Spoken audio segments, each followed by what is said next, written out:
Hello, hello, and welcome. I'm Vanessa, and I have the lovely Rick Loveall here with me, a mortgage broker here in Long Beach. So, welcome, Rick. Thank you for joining. Oh, thanks, Vanessa. Appreciate it. Awesome, awesome. So, I've known Rick for probably over a decade now. At Um, least, yeah. Yeah, he's an amazing guy. I actually met him through a different business, and now I get the pleasure to work with him in finance. I know he is a wealth of knowledge. He's been in the industry for over a few decades. And so I'm excited to have you here, Rick. So thank you for joining. Oh, I appreciate the invite, Vanessa. It's fantastic. I love that your real estate is doing well, and I love you're embracing this form. This is fantastic. Yeah, absolutely. Well, thank you. So today we want to dive in a little bit. I know we have a lot of questions in real estate that we're always like people are always asking me. So I thought I would bring on Rick and just kind of Sure. share a little bit of knowledge. So we'll have some formal questions. We'll do some fun ones at the end, but we'll get started. Okay? Okay, sounds good. Let's All go. all right. So for first question, what exactly does a mortgage broker do, Mm, and how do you help home buyers differently than a bank would? okay. Um, that's a great question. And going to a bank, it's like going to a bank is like going to Kentucky Fried Chicken, right? They do one thing and they usually do it pretty well, but that's all they do is one thing. Going to a mortgage broker is like going to the food court at a mall.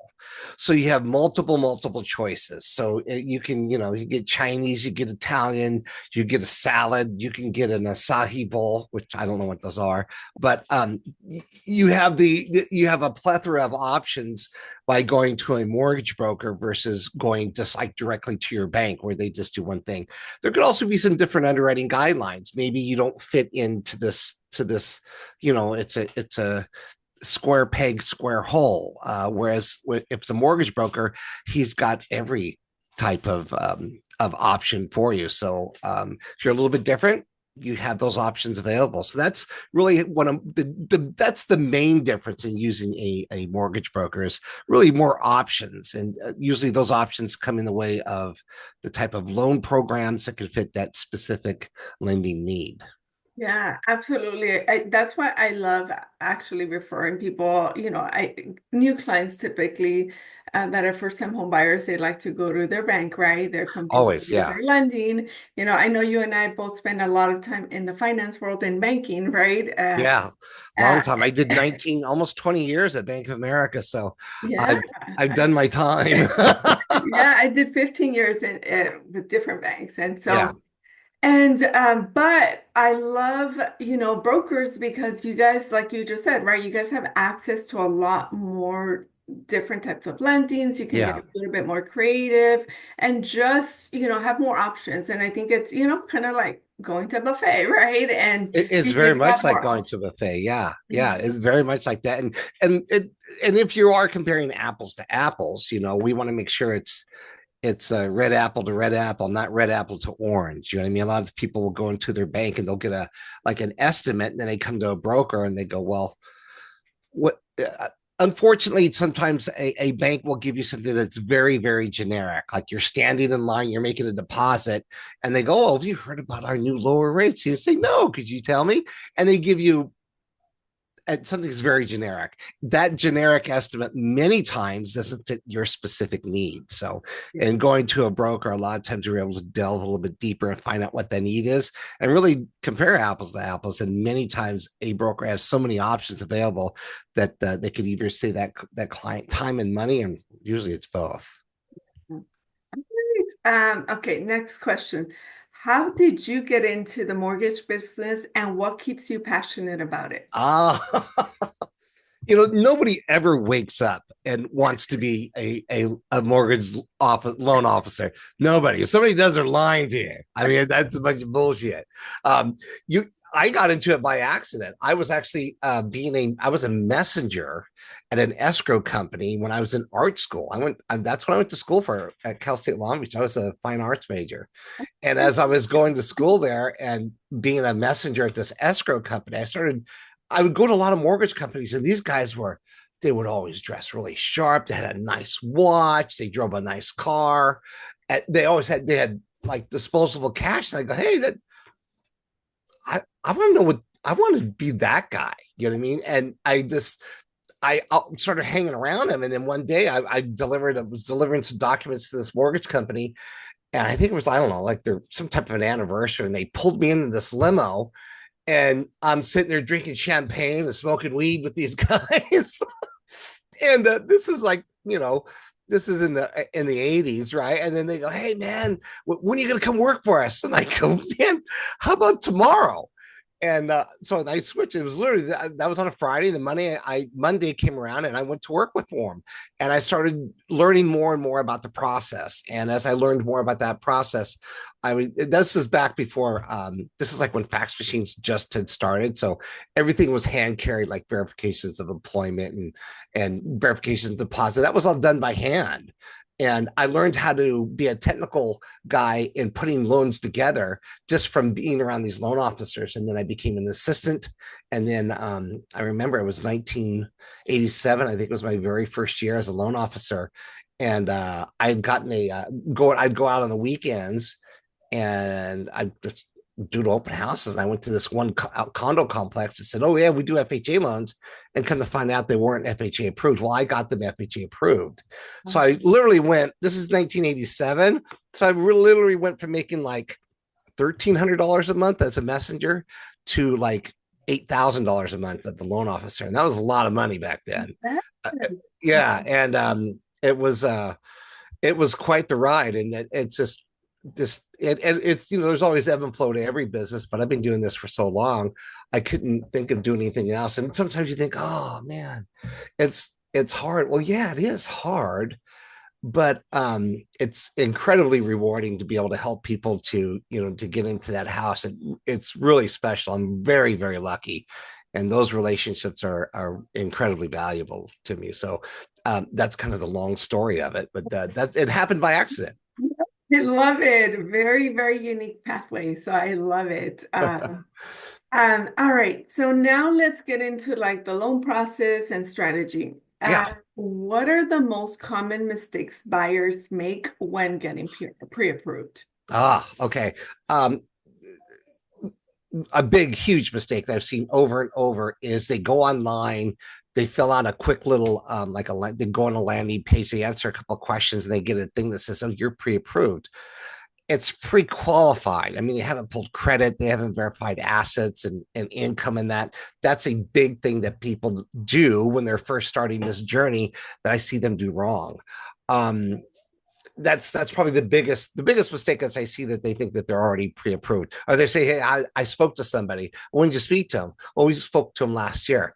Well, things have probably changed since last year. Maybe the interest rate's different. Maybe your income is different. Maybe you have more debt. Maybe you have less debt. There's a lot of different things that can happen in just a short span of time. That's why usually pre-approvals are good for about 90 days. So in going into that sort of process, you make sure that we're verifying everything, verifying income, verifying assets, verifying credit. I see a lot of people think that they do it online and that they're pre-approved. That's not always the case. Yeah, yeah. No, I actually that leads into what was going to be my next question was, what is the difference between being pre-qualified and being pre-approved, right? Pre-qualified is like saying, well, how much money do you make? Okay, how much debt do you have? Okay, Right, okay, this is what you're pre-qualified for. That's the pre-qualification. right, It's right. literally that fast. Yeah, Being pre-approved, you're submitting income and asset documentation, you're having your credit looked at, and based on that information that's received, they can verify the type of borrower that you are and the type of loan really that you could qualify for. Way too often, people will send stuff in, like they'll send in a paycheck stub or a W-2, and there might be other income. There's more to it than just oh, I look at this and this is what you're qualified for.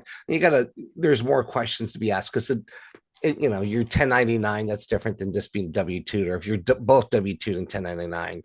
In other words, you're self-employed and you have a regular job, or if you've got a side hustle, like maybe you do Uber or something. You know what I mean? yeah, So there's more to it than just submitting documents. You usually should have some type of a conversation. Sometimes things can get missed that way. yeah. Okay. Awesome. And what would you say, what documents should buyers prepare ahead of time to speed up the loan process? Okay, what they should have ready to go is, if you're just a person that works, that you're a salaried employee or an hourly employee, you don't have any type of side hustle. In other words, you're not, selling oranges to people to turn left. You are there and at your regular job. You definitely want to have your last 2 years W-2s. You don't need your taxes, not needed.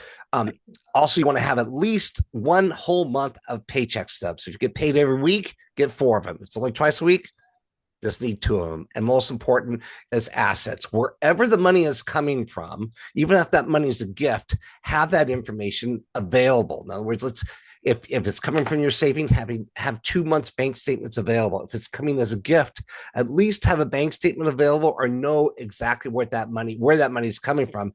Because sometimes there are things that need to be liquidated, or whoever's giving that gift has to make those types of arrangements, so that when you meet with the loan officer, you speak to somebody, you've got all that ready to go and you can answer those questions and be very concise about it. Not, well, I might be getting, well, you might.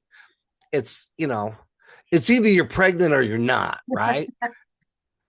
Yeah, so being really prepared and just Yes. ahead of it the that, okay. that's paramount. Being prepared, absolutely, it helps the process go quickly. Okay, perfect.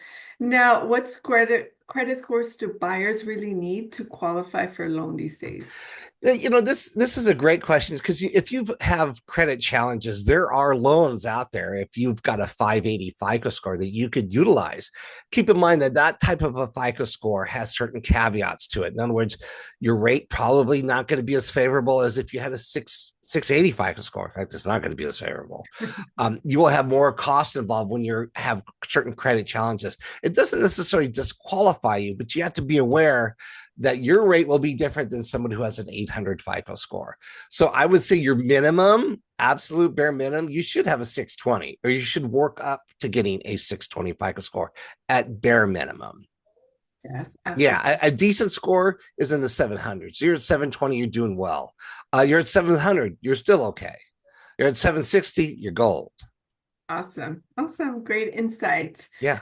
All right. Now, interest rates are always a hot topic, right? Where do you see them going this year, and what should buyers know about timing their purchase? Well, timing the market is the greatest time to buy is always yesterday, right? And the next greatest time to buy is today. So we are anticipating rates to change and to head more that downward direction. And we'd like to see the Fed start cutting those rates. It's when nobody really knows. I mean, we were thinking that this would be over by now. We were talking about this, 3 years ago, and now here we are. We've only one rate cut, and maybe only a couple, maybe two for the year. We don't really know where that's going to head. The best way to kind of, if you really want to gauge things and you want to look on a daily basis, I would say look at the 10-year treasury note. Now, that's not what rates are based on. Rates are based on mortgage-backed securities, but the 10-year treasury sort of mirrors where rates are going. So as that goes up, rates go up. As it comes down, rates come down. So that's a good indicator as where we're going. So where do I think rates are going to go? I think we're going to hit that 6% range this year. 6%, 6.0, not 6.75 or 6.9, but I think we're going to hit 6.0 at some point this year. Okay. That's great news. Yeah. And keep in mind, you can get any interest rate on any given day. Just got to pay for it. Yes, find out. Yeah. All right. So, how do rising or falling interest rates impact someone's buying power? Well, one thing when it comes to interest rates, a drop in interest rates, 1% drop in interest rates brings a lot more people to the market. I just heard today it's another 5 million people come to the market with a 1% interest rate drop. Well, that's not to mean that 5 million people now are going to be in your marketplace buying and are ready to buy. It's just those are the ones that could actually buy. So with lower rates brings more competition. With more competition, usually means that there's going to be less inventory, more houses will be bid up. So as rates drop, that's something you can absolutely anticipate: more people coming into the market, inventory shrinking even more, and there being a lot more competition. That's probably the biggest thing. When also rates drop, you can anticipate being able to qualify for more. Now, rates don't fall off a cliff, you guys. They don't. Usually, we see small increments of an eighth to a quarter, usually on a monthly basis. So for a rate to change a 1/4% in a day, that's a gigantic jump. That's like jumping the Grand Canyon, from your feet. You know what I mean? It's just that's something that's hard to imagine, but it does happen. And when that happens, when you see those rates start to drop, usually by the time you've seen it or heard about it, it's long since happened. So yeah, it's probably over. But the time you hear it on the news, that's yesterday's news. So it's good to have someone that's in the know that follows those rates, or if you want to follow them yourself, there are certain ways to do that online to where you can get notifications on a daily basis. But Yeah. yeah, it will definitely change your qualification. Also, if you've been qualified before, say at 6.5, and now we're at 6 3/4, you definitely want to talk to your loan officer because things may have changed with your qualifying numbers. Yeah, absolutely. I always tell people, right, there is no crystal ball, right, when to time the market. You just got to do it. Right now, the great thing is that anticipating that hopefully rates do go down, right? Yeah. That, it's refinance later, right? Get in while you can, and we can always worry about refinancing. Yeah, the most important thing is to get in now, man. I mean, if you can afford to get in now, even though you might have to, switch over to beans and tortillas for a little while, let's eat those beans and tortillas. The most important thing is we're in the house or we're in the property, and you always can refinance later. So, Roland, thank you. Now, are there any down payment assistance programs or creative financing options that people often overlook? Uh, that is absolutely yes. Every city has a some type of down payment assistance or a redevelopment program in line. I know the city of Long Beach has certain ones with down payment assistance. They have grants available. So the best thing to do it, because it's hard for as loan officers to keep up on it because it can constantly change. Sometimes those grants run out of money. There are multitude of programs available. Keep in mind that when you're doing that type of a loan, usually it comes with a specific type of loan. Like in other words, you have to do an FHA versus going conventional because you're getting some type of down payment assistance. That happens many times, not every time, but many times. But there are so many programs available, and if you are a first-time buyer, you should definitely do the research or deal with someone that has knowledge of that type of loan. If they say, "Yeah, well, we do those," you really want to deal with somebody who knows the ins and outs of it because they can have certain things that might disqualify you from those monies and change your transaction when you're already 20 days in. So Yeah, it's important to know upfront, get that information, and be prepared what that loan has for you. absolutely. Those are some great tips. Now, for people who were denied a mortgage before, what are the next steps that they can take to turn that around? Okay, so um, this is something I'm not very familiar with because my loans don't get denied. But We're proving everyone. right. So if you applied for a loan and you were not approved for that loan, there could be sometimes it happens. Sometimes the numbers look like they work and we put it into our automated system and it just won't approve it for whatever reason. I mean, there's a multitude of reasons why this happens. So the best thing to do is if this has happened to you, find out the specifics why you were not approved. Was it because your cosigner had credit in the back in a history that wasn't so great? Is it because of your debt ratio is too high, which you should have known going into it? There could be a lot of things that it's very rare that something will pop up, but it does happen that you are unaware of going into the transaction. Because as loan officers, we run your credit. We ordinarily will run what's called an automated underwriting system type of underwrite prior to submitting those loans for approval. So we're prepared going into it. There are some times that things pop up. I had one client where everything looked great on his credit. We it was an FHA loan. We pulled it up. The guy had some student loan debt that was about 25 years old, and he had to pay it. And it wasn't like it was only a couple bucks. It was several $1,000s. So those things happen. But it's good to be prepared and if you are denied, get the specifics because usually you're able to fix it ahead of time. There are those cases though when it just it's too far gone to fix. It's just way too broken. But knowing the reason why and how to fix it, that's really important. Yeah, knowledge is definitely power, right? We can't just Absolutely. walk blindly and Yeah, you can't just get pissed. Well, that was, that was my ex's fault. Blah, blah, blah. Well, yeah, okay. Well, guess whose fault? It's your problem. You have to fix it. And right, knowing how to fix it's really important. right. So preparing, I always tell, even if it takes a year or two, let's figure what it is you need to do ahead of time and Yeah. start working on that. Yeah. A year goes by in a blink of an eye anymore. I mean, it really does. It does. So Yeah, it's not that far off. yeah. Awesome. All right, now for some fun question. Mhm. What would you say is the biggest myth you hear in mortgage, right? That you hear all the time? The biggest miss? The biggest mortgage myth. Myth. Oh. Mhm. Uh, oh gosh, there's so many of them. Um, the biggest myth is you have to put 20% down to purchase a home. Mhm. Probably number one. Yeah. The number two would be, this other lender offered me, and then they, say a 4% interest rate. Excuse me. We're just not in that kind of a market. So, Yeah, yeah, yeah. excuse me. Yeah. People don't often realize, right? Now they can do well, not now. It's always been the case, right? Where they can do 5%, right? There's different ways. So, Yeah, there's a lot of different ways. Yeah. yeah. Awesome. Now, next question.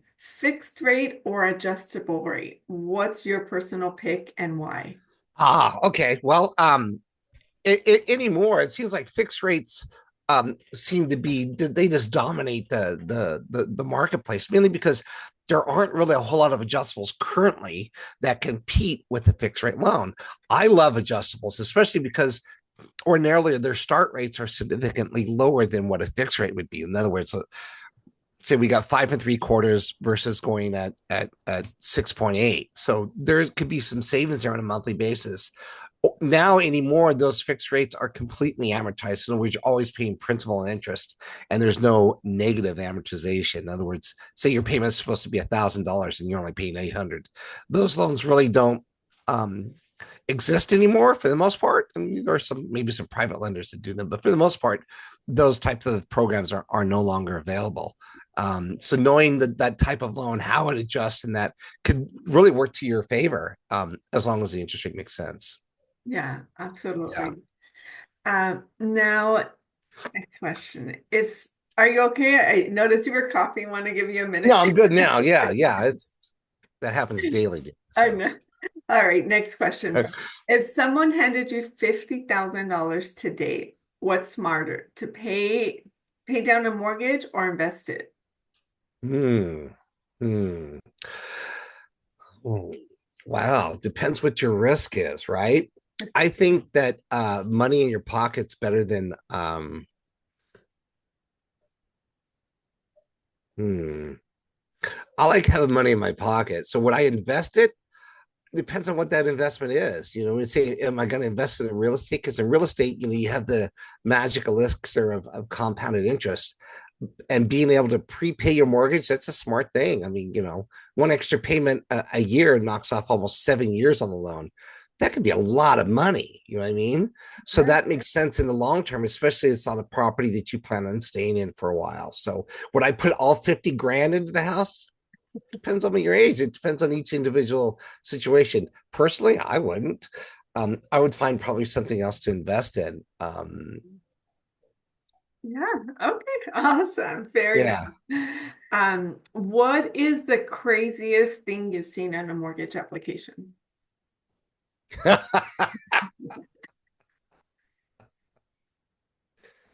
I had a guy that picked up dog shit for a living.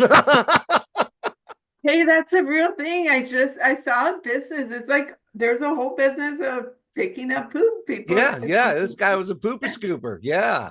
Yeah, that was pretty wild. That one was pretty wild. That's Uh funny that you brought that one up. I literally probably last month I was looking through different businesses. yeah. One of them was like a thriving business, have a thriving business in poopy. What Yeah. do they This call guy this guy really did that, and he made some decent money on the side. I was like, you're kidding me. I go, that's not real. And he reported it, which was even more amazing. Yeah. That was one of the more wild ones that I'd seen. I'd seen other ones where the guy came in and he was like part of like 60 different companies and he had just stacks and stacks and stacks of taxes. It's like, we don't need all of this money. We don't, and most of it was just like pass through companies so that he didn't have to pay taxes. So Um, he was one of the more 95% of my client base are self-employed. So complicated is one as I'm pretty good at that because I've done so many of them. But that one was pretty wild too. But the pooper scoop was more wild. I did some girl that was a cam girl. okay. I go, cam girl. She says, yeah, it's what you think it is. Can you imagine? Now with this beautiful internet world, we get pretty much Yeah, anything. yeah, yeah. And she made good money. She put a lot of money down. It was like 25% down. It was a great deal. Yeah, we closed that one too. This was fantastic. So those are some of the more wild ones. Yeah. That's fun. All right. Now, well, I definitely want to thank you for your time today. Sure. As realtors, I always, we always like to find great mortgage brokers that know what they're doing, know how to get creative when needed, and just really are there for the client, right? Because at the end of the day, Absolutely. we're here to serve our clients to do what is best for them. Right. And Yeah. you are one of those people, in my life that Oh, I've known for many that's years so nice that of you to say. So nice. Yeah. Yeah, I've that been very lucky in my career. And I find that the better you treat people, the more often you get repeat business. And, after 37 years, which is a long time to do anything, I'm lucky to still be out there and, closing deals. yeah, no, absolutely. Well, definitely feel free to share your hashtag. I know I'm going to be sharing it with everyone here, but Yes. where can they find you? You can always find me at lonebeach.com. That's an easy way to find me. Or on Instagram, I am at R Loveall. And that's you'll see me post a lot about tequila. I have a love of tequila and mortgages, so I talk about both of them because they're very similar. Yeah, no, I love it. I love learning from you. I'm like, okay, stay away from that tequila. Okay, next Yes, try yeah. that one. The calls that was a call I got earlier. Somebody calling I know to ask about a tequila. It happens every single weekend, every weekend, which is good. I'm good with that. Yeah, awesome, awesome. Well, thank you again, and we will see you soon. Cool. Thanks, Vanessa.